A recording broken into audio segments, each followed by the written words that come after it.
Hello students, 11th-12th के लिए के स्टूडेंट्स को बेसिकली पता है कि सीबीएसई ने अब उनका एग्जाम पैटर्न जो है डिसाइड कर दिया है। एग्जाम्स को दो टर्म्स में डिवाइड किया गया, first term and second term. जो फर्स्ट टर्म के लिए आपका सिलेबस सिलेक्ट हुआ है उसमें आपको एमसीक्यू के अकॉर्डिंग अपने आप को प्रिपेयर करना है, और सेकेंड ईयर में अभी डिपेंड अपॉन द सिचुएशंस भी है, बट जो अभी तक डिसाइड किया गया उसमें मिक्सअप क्वेश्चंस आएंगे, उसमें एमसीक्यू का प्रॉपर पैटर्न नहीं है। तो स्टूडेंट्स, आपको जो फर्स्ट टर्म के लिए भी प्रिपेयर करना है वो as per the MCQ questions आपने आपको प्रिपेयर करना है, जिसमें एक क्वेश्चन में आपको 4 ऑल्टरनेटिव ऑप्शंस दिए जाएंगे, आपको करेक्ट ऑप्शन चूज करना है। अब हम स्टार्ट करेंगे आप लोगों की प्रिपरेशन के लिए एमसीक्यू सीरीज। तो हम 12th की अकाउंट्स के पार्टनरशिप फंडामेंटल चैप्टर से स्टार्ट करेंगे विद अपनी एमसीक्यू सीरीज। इस एमसीक्यू सीरीज में आपको 10 क्वेश्चंस दिए होंगे, आपको वो क्वेश्चंस सॉल्व करने हैं, आपको अपनी प्रैक्टिस करनी है इन क्वेश्चंस के थ्रू, ताकि एग्जाम तक अपने आप को आप प्रिपेयर कर सके। तो चलिए स्टार्ट करते हैं अपने फर्स्ट क्वेश्चन से। In case of fluctuating capital interest on capital credit to the partners current account, credited to partners capital account, both A and B and none of these. तो student, जब आपके पास fluctuating capital account होता है question के अंदर, तो उस case में आप इंटरेस्ट ऑन कैपिटल को कहाँ क्रेडिट करते हो? पार्टनर्स के करंट अकाउंट में क्रेडिट करते हो या पार्टनर्स के कैपिटल अकाउंट में क्रेडिट करते हो? बोथ ऑप्शन भी है और आपके पास नन ऑफ दीज भी है। तो करेक्ट आंसर क्या होगा यहाँ पर? Credit to the partners capital account. जब भी आपके पास क्वेश्चन में फ्लक्चुएटिंग कैपिटल है या क्वेश्चन साइलेंट है, तो उस केस में आप एक ही अकाउंट प्रिपेयर करते हो, that is partners capital account. तो जो भी चीजें आप प्रोवाइड करते हो पार्टनर्स को, जो उनको पे करते हो, that will be credited into the partners capital account. Second question है आपका, in a partnership firm relationship between partners is senior junior relation, colleagues relations, boss and agent relation, या फिर हम इसको कह सकते हैं कि as a mutual agency, and none of these. तो what will be the right answer here? क्या आप पार्टनरशिप के अंदर सीनियर जूनियर का लेवल चूज करते हैं, या एज ए कलीग काम करते हैं, या फिर पार्टनरशिप के एग्रीमेंट के अंदर होता है कि बॉस और एजेंट की तरह, या प्रिंसिपल और एजेंट का रिलेशन होता है उनका? तो आपका करेक्ट ऑप्शन है सी।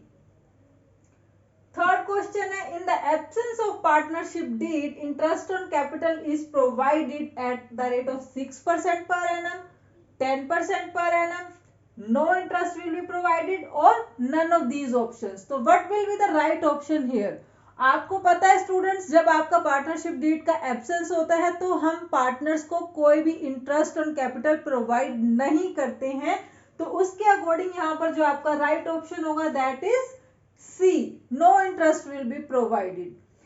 आप इन क्वेश्चंस की प्रैक्टिस के थ्रू अपने आप को एग्जाम्स के लिए प्रिपेयर कर रहे हैं, तो आप इनकी रेगुलर प्रैक्टिस कीजिए। इन क्वेश्चंस की डेली क्वेश्चंस आपके अपडेट होते रहेंगे, न्यू सीरीज आती रहेंगी आपके पास क्वेश्चंस की। नेक्स्ट क्वेश्चन है आपका fourth question, in a partnership firm liability of the partners is limited, second option as per their capital ratio, third is unlimited, और fourth is none of these.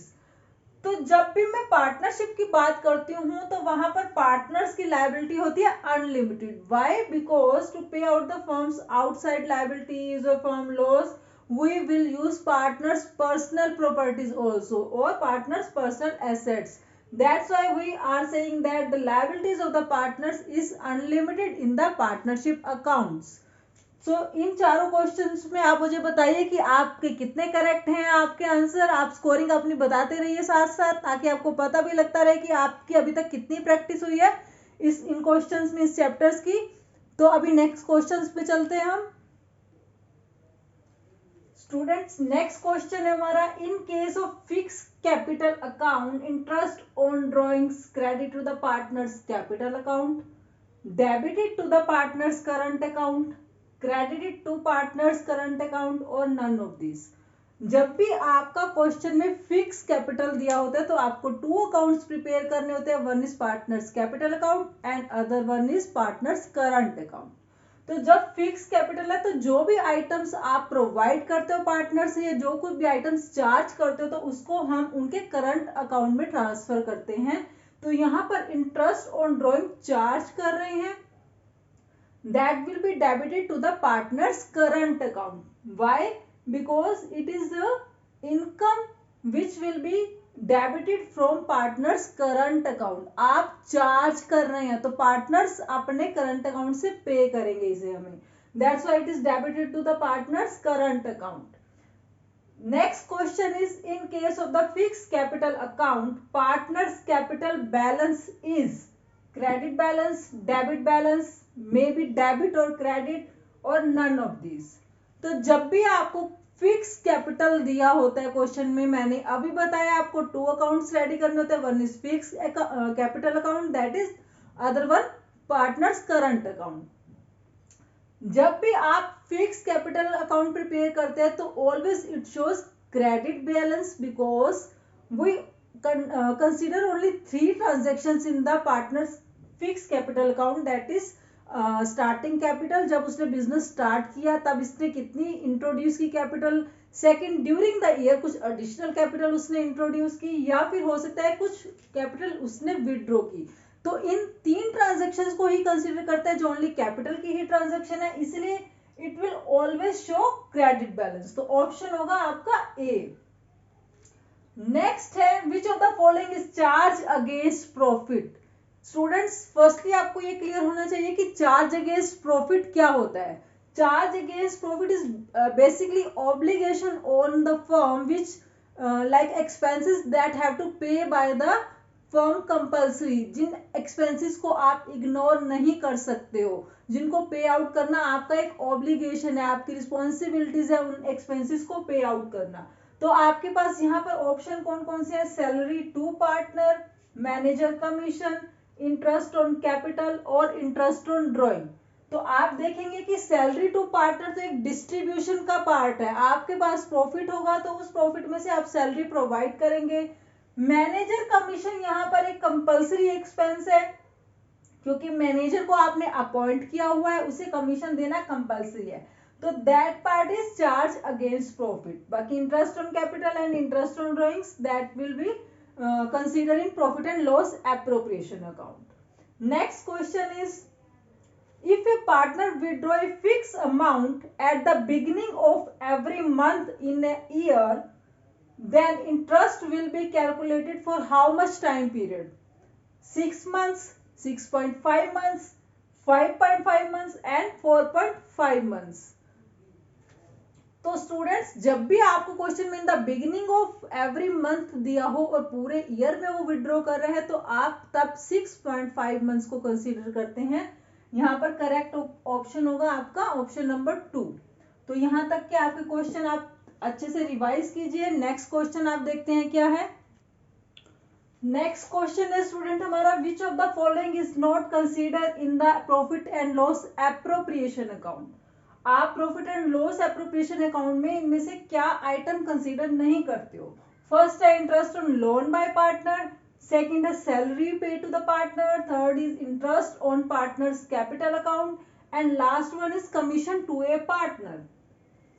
तो अभी हमने लास्ट क्वेश्चन में भी consider किया था कि चार्ज अगेंस्ट प्रॉफिट होते हैं, उनको हम प्रॉफिट एंड लॉस एप्रोप्रिएशन में कंसीडर नहीं करते.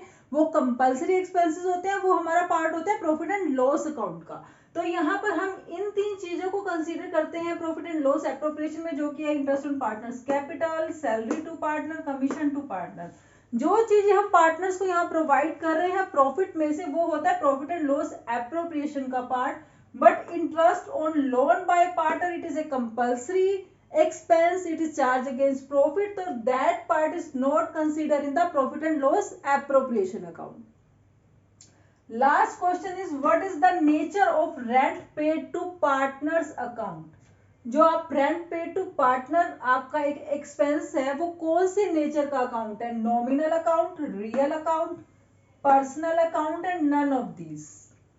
आपने 11th में भी स्टूडेंट्स कंसीडर किए हैं कि ये 3 अलग अलग नेचर होते हैं अकाउंट्स के, real account, nominal account, personal account. तो यहाँ पर आप बताइए मुझे कि कौन से नेचर का अकाउंट है. अगर ये एक्सपेंस है तो एक्सपेंसेस को आप कौन से अकाउंट में कंसीडर करते हो? तो यहाँ पर हम नॉमिनल अकाउंट में कंसीडर करेंगे, क्योंकि नॉमिनल अकाउंट का रूल आपको क्या कहता है? Debit all the expenses and losses and credit all the incomes and gains. तो as per that rule rent pay to partner will be consider in the nominal account. So students, इस type से आपको daily MCQ की series मिलती रहेगी आपकी practice के लिए। आप डेली अपडेट रहिए इस चीज से और इन क्वेश्चंस की प्रैक्टिस करते रहिए। मिलते हैं नेक्स्ट वीडियो में नेक्स्ट क्वेश्चंस के साथ। तब तक टेक रेस्ट, बाय बाय।